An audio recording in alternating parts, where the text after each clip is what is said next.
ఎప్పటి నుంచో ఆమె చాలా అందాల రాసి, ఆమె చాలా అందగర్తె, ఆమెపై నాకు ఎప్పటి నుంచో కన్నుంది.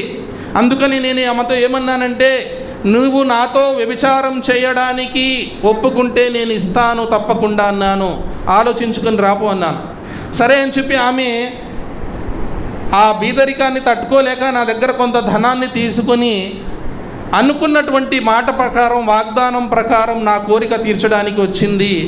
ఆమె బాగా ముస్తాబై నా దగ్గరకు వచ్చింది. గదిలోకి వెళ్ళి తలుపులు వేసి నేను ఆమె దగ్గరకు వెళ్ళగానే ఆమె అంటుంది, ఓ అల్లా దాసుడా, అల్లాకు భయపడు అనింది.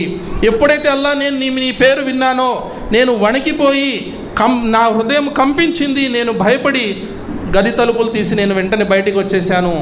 ఈ నీచ కార్యాన్ని నీ కొరకు నేను విడిచిపెట్టానని నువ్వు అనుకుంటే వల్లా ఈ బండరాయిని తొలగించి మమ్మల్ని రక్షించు అని అతను వేడుకున్నాడు.